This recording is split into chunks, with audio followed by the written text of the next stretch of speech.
Merci pour la confiance au peu fidélité à Koyeba qui vous a tellement ebele ya Kolanda magazine solo la plus ya Mokola Lelo bandi mbote nebino. Na souci à quoi éviter mbutu ezalaki lors ya législature et qui entre assemblée provinciale et exécutif provincial des délégations ya ba député élu ya Kinshasa bakendai komona ministre ya intérieur et sécurité Peter Kazadi Kankonde bozobali.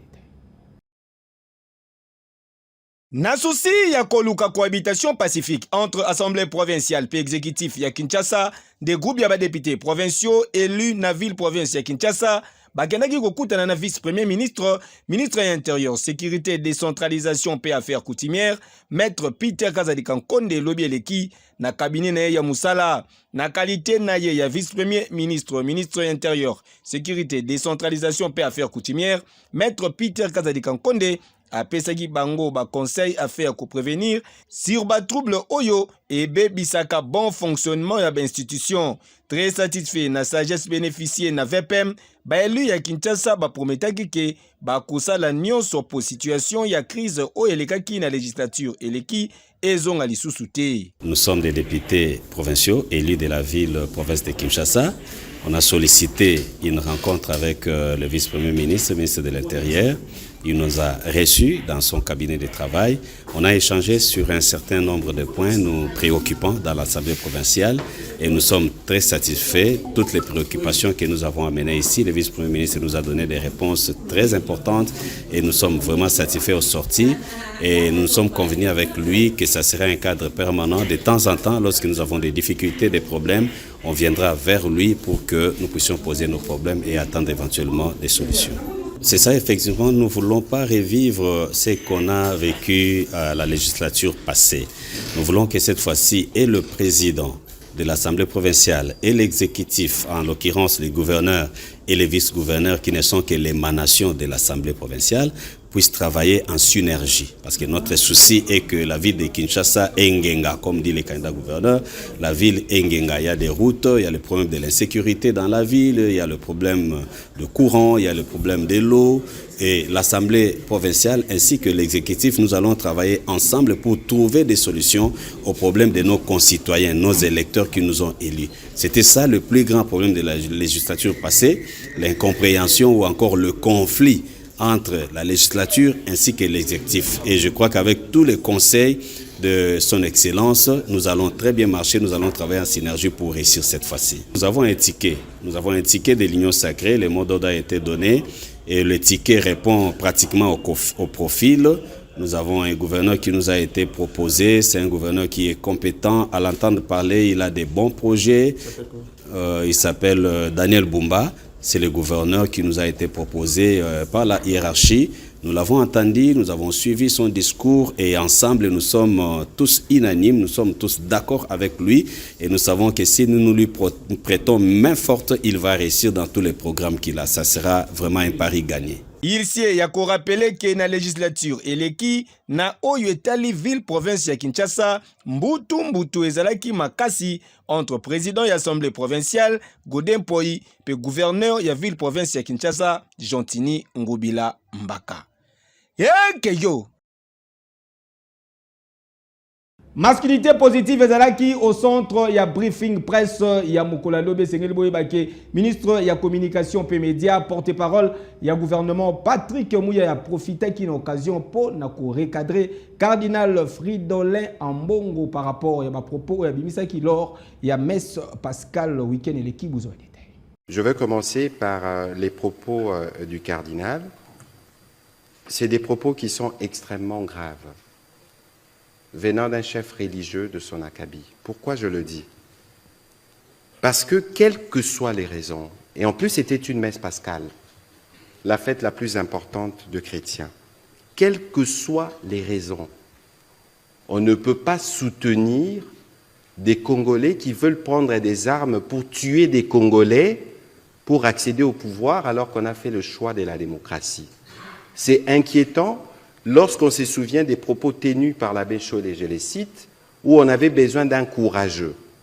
Est-ce que les fameux courageux a été trouvé par l'Église catholique, entre guillemets, parce qu'il ne faut pas faire d'amalgame, et pour qui on a besoin de légitimer, parce que les mots du cardinal, j'espère qu'il fera une clarification, peuvent être perçus comme un encouragement, comme un soutien moral à ceux qui choisissent de prendre les armes pour penser conquérir le pouvoir, alors que nous sommes dans un cycle depuis 2 ans qui veut que nous puissions sortir de cela.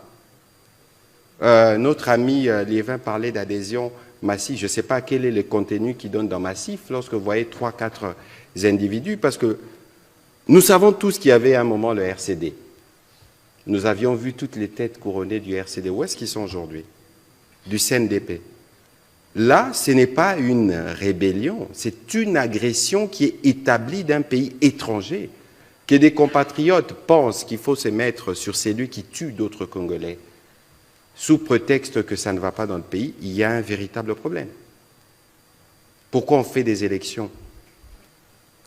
J'ai aussi entendu, toujours le cardinal, dire qu'on a un budget d'à peine 3 milliards. Je suis désolé, mais qui est-ce qui prépare les notes? Nous avons atteint des records. Aujourd'hui, on parle de 16 milliards de budget. Regardez les contextes dans lesquels nous sommes, l'immense travail qui est fait dans les secteurs de la santé et de l'éducation. D'ailleurs, l'Église catholique est partenaire dans l'éducation. Alors, il faudrait pas... Et de la santé. Alors, il ne faudrait pas donner l'impression que les Congos avaient tout il y a 15-20 ans. Maintenant, il n'y en a pas. Et cette manière de parler du gâteau, c'est quoi le message que le cardinal veut planter dans l'imaginaire collectif? Donc, devons-nous tous regarder l'accès aux responsabilités comme un gâteau et que nous tous, nous devons avoir droit au chapitre? Je pense qu'il faut qu'on fasse très attention à des mots lorsque nous les utilisons dans le contexte qui est le nôtre. Et j'invite le cardinal à clarifier ses propos pour ne pas laisser penser à d'autres que lui serait l'auteur moral ou il donnerait un soutien, une caution morale à cette aventure qui vise à tuer des Congolais. Pour casser ceux qui pensent dans leur mémoire qu'il y avait un courageux dont on avait besoin et qui a surgi et pour lequel il faut donner des mots de soutien. C'est extrêmement dangereux. J'espère que le cardinal clarifiera ses propos parce que ces aventuriers visent notamment à tuer d'autres fidèles catholiques qui sont sous sa juridiction et bien d'autres encore. Et donc, il y a un besoin pour nous de savoir ce que nous voulons construire comme République. Merci et bonne soirée chez vous. Nomination et la première ministre Judith Tuluka Zali ko continue ko susciter ba réaction mbala oyo tomemi bino na ville ya Goma tozali bongo na province ya Nord Kivu. Nomination ya madame Judith Tuluka Siminwa loko la première ministre ezali kolobisa ville ya Goma mobimba tozali awa na province ya Nord Kivu. Esther Kamala, membre de l'association féminine Moko, a kanisi que priorité ya gouvernement ya madame Tuluka et Sengeli ezalako rétablir kimia na est ya République démocratique du Congo. En tant que femme, nous sommes très heureuses de voir enfin une femme à la tête du gouvernement. Nous aimerions voir la première ministre faire du retour de la paix sa priorité afin que tous les déplacés rentrent dans leur milieu d'origine et que la vie revienne à la normale. Plusieurs milliers ya ba déplacés de guerre bazali présent na bakon ya ville ya Goma pe pene na yango mais espoir ezali parmi bango awa Chantal Faïla, femme politique ya Goma Atalisi Boye. Je pense que les femmes n'ont rien à prouver, elles sont juste citoyennes de la RDC et elles ont droit de se retrouver aux affaires à tous les niveaux. Et nous félicitons les choix du président de la République pour une fois que nous avons une femme à ces postes et nous sommes sûrs qu'elle va pouvoir donner des résultats que tout le monde attend, beaucoup plus la restauration de l'État sur l'ensemble du territoire congolais. Pour Nazéus Moulé Miri, analyste politique na Goma, mokonzi ya mboka son excellence Félix Antoine Tshisekedi Tshilombo a sali choix ya malamu. Si vous essayez un peu de suivre son parcours, ce qu'elle a étudié, même des formations supplémentaires, je vous assure, elle n'est pas une porte à côté. Depuis quand il a commencé à travailler dans le système bancaire et jusqu'à maintenant, elle a fait l'économie, elle est vraiment à la hauteur. Ce n'est pas parce que c'est une femme, non. Oui, c'est une femme, parce qu'on ne peut pas changer son genre, c'est une femme, mais une femme dotée de capacités de gestion, de capacités très estimables. Restauration ya kimia ekozala parmi ba grands défis oyo nouvelle première ministre Esengeli a relevé. Dossier à suivre.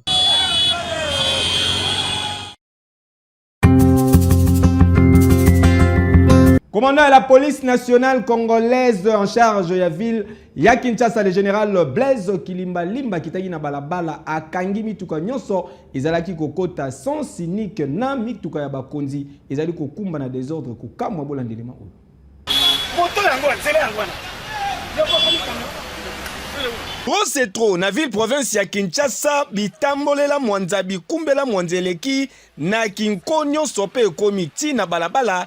Yango nde justifia ki présence ya commissaire provincial ya la police nationale congolaise en charge de la ville de Kinshasa, le général Blaise Kilimba Limba na terrain kasi tika na yebisa bino ke constat ezalaki en mer na ndenge ya kosakana te, ezala ba moto, ezala ba jeep ya ba soda, ezala ba jeep ya ba konzi, voire même ba ambulance, nyonso oyo bandaki kozwa sans cynique ndenge kaka bozali komona boye ezalaki ya kokangama.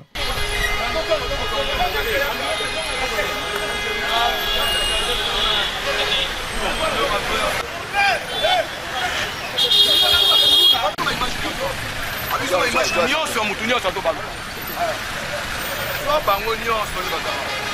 le monde va tout baluka.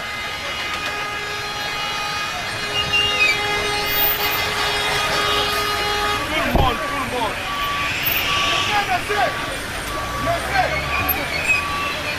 Oh, d'accord, malade, ça va malade.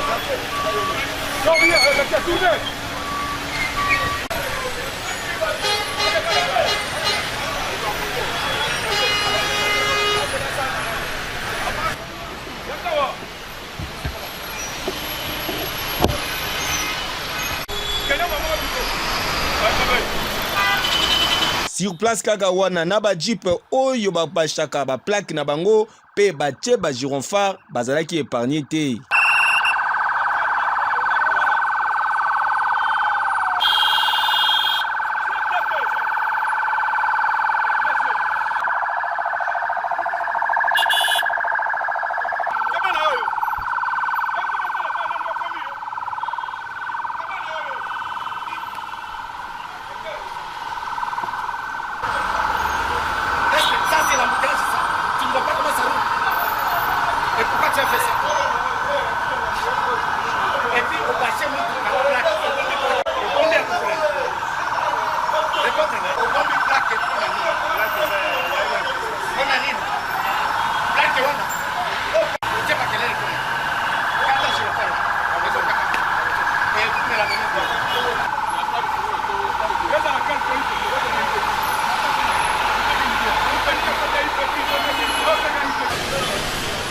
Mituka nyonso oyo ekangamaki ezwaki direction ya siège ya commissariat provincial ya la police ya Kinshasa nzoka nde kuna parmi ba mituka oyo babashaka ba plaque na bango balongola boye ezali na ba plaque ordinaire nzoka ezali ba véhicule privé. Tangu azwaki maloba commandant ya ville ya Kinshasa, le général Blaise Kilimba Limba azalaki na ba mot juste. Messieurs les journalistes, le constat est amer. Nous avons commencé par parler du comportement. On ne peut rien espérer d'aucune police du monde si la population ne change pas de mentalité, ne change pas de comportement. C'est depuis 6 heures que nous sommes là. Vous pouvez tourner votre caméra derrière. Vous voyez qu'il n'y a pas d'embouteillage, ça roule. Il est 7h30, heure de pointe. Les gens vont au travail. Mais ça doit rouler à 40-50 à l'heure. C'est normal. Est-ce que c'est ça qu'il faut appeler embouteillage? Mais tu vois que c'est créé à volonté par les inciviques que vous m'avez vus. Les uns retournés, les autres arrêtés, les autres retirer les bâches qui couvraient des plaques. Ce sont des plaques civiles. Ils cachent ça pourquoi? Ils cachent cette plaque pourquoi? Ils mettent les gyrophares. Et ceux-là, on les a arrêtés. Sous d'autres sièges, comme la police va faciliter la population, il faut nous aider à les aider. Oh, les gens qui ont comporté, mais ils ont acheté. Là-bas, ils ont le problème de mon côté. Mon chauffeur, ils ont le problème. Tant que vous avez un sens contraire, vous avez un kangi bango. To kangi bango, pour la comportement est indigne. Ah oui, boende zalaka général Blaise Kilimbalimba Musala Kitoko pour Makambu Oyo, chef de l'État, son excellence Félix Antoine Tshisekedi Tshilombo, et si à l'obela yango kasi batu yamato imangongi bayoka kate bazalika ko continuer na ba pratique yamabe Oyo. Ezalata mutazali kozonga ndaku na ye ake kolia fufu mbangu akoti sans cynique ba gironfar makelele nyonso na matoyi wa lokola azokende kosala musala ya leta nzoka nde luvunu yaka nini.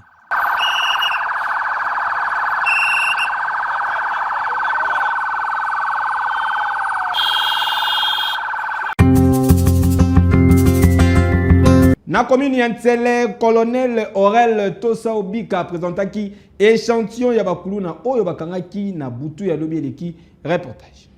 Après kolongwana ye kuna na siete ya Tosa Obika na commune Ngaliema na Kaluka ndimelanga ke le colonel Aurel oyo azola la pongite akiti déjà awa na district Yantsele esika oyo aye lisusu kosala musala ndenge kaka abandaki kosala kote ya Kanluka surtout mingi na professionnalisme ya la police bondi milanga ke awa le colonel Aurel Tosa Obika oyo azali obse ya district ya Ntele déjà alobi ke papa mama kanga mwana na yo benda mwana na o matoyi po la police ezo frappé na ndenga de fois te filet ya la police ezo tambola awa na niveau ya district ya Ntele tala liboki ya banoko nde bomoni bango boye baya kuluna batu mabe bango nde baderangeaka population ya Ntele mais tellement aye déjà alaleli bango déjà nzala abandi kokanga bango moko bino moko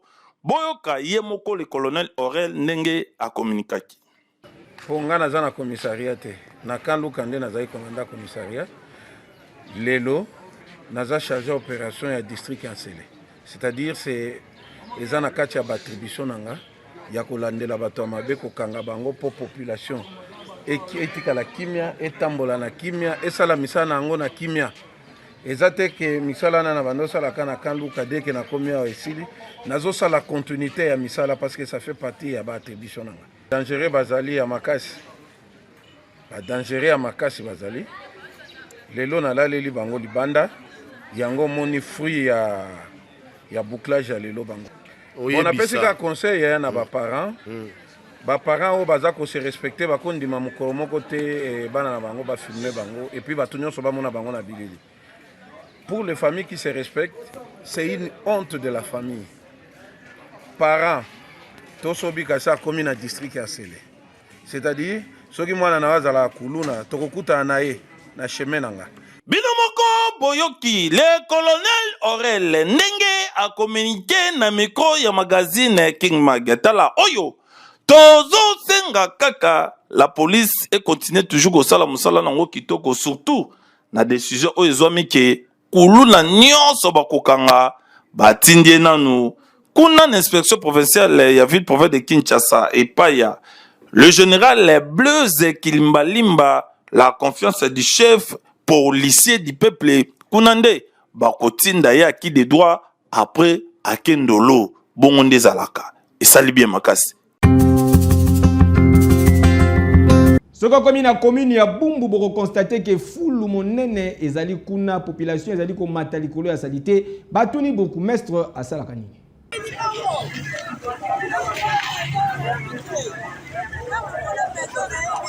Bosoto oyo bozali komona boye ezali awa na commune ya Bumbu. Tozali awa na wenze ya Bumbu ndenge kaka bozali komona boye awa fulu nde mokonzi wenze mobimba fulu na fulu balongolaka yango te toyebi te pona nini batu bazali koteka na bosoto solo na ndenge ya kosakana te tala neti oyo tomituni azali koteka bilamba to azali koteka fulu ebongo soki okoti lisusu na kati poto na ndenge ya kosakana te donc fulu tellement etonda awa balongolaka yango te salite ezonga sikoyo na bale conséquence awa soki ozali kotambola il faut kakonyata poto soki ozongi ndaku okobima makolo on dirait mutu awuti kosala bilanga na mai ya ngwele. Population tokutaki sur place ba communiquer boye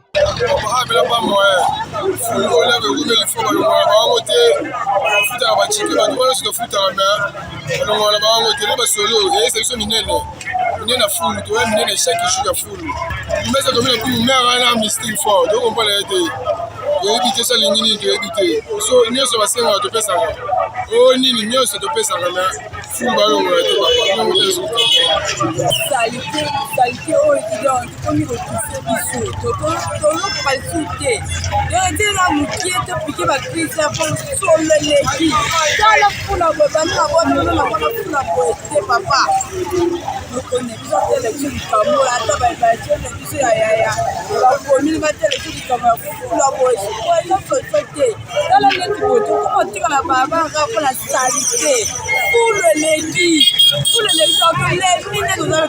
tolefutaka tiki topasaka wenze oyo topasaka nyonso tokoma kokosolo lokola batimo tobelaka batipeme tobelaka tipe te osoleleki na fuleleki. Mama Bukumeso ya commune ya Bumbu, Maman Marie Yagbato. Ah, maman, na yo pe mwana mwasi, salite ya boye. Tokamwe, fachi beton, alingi boete. E nini?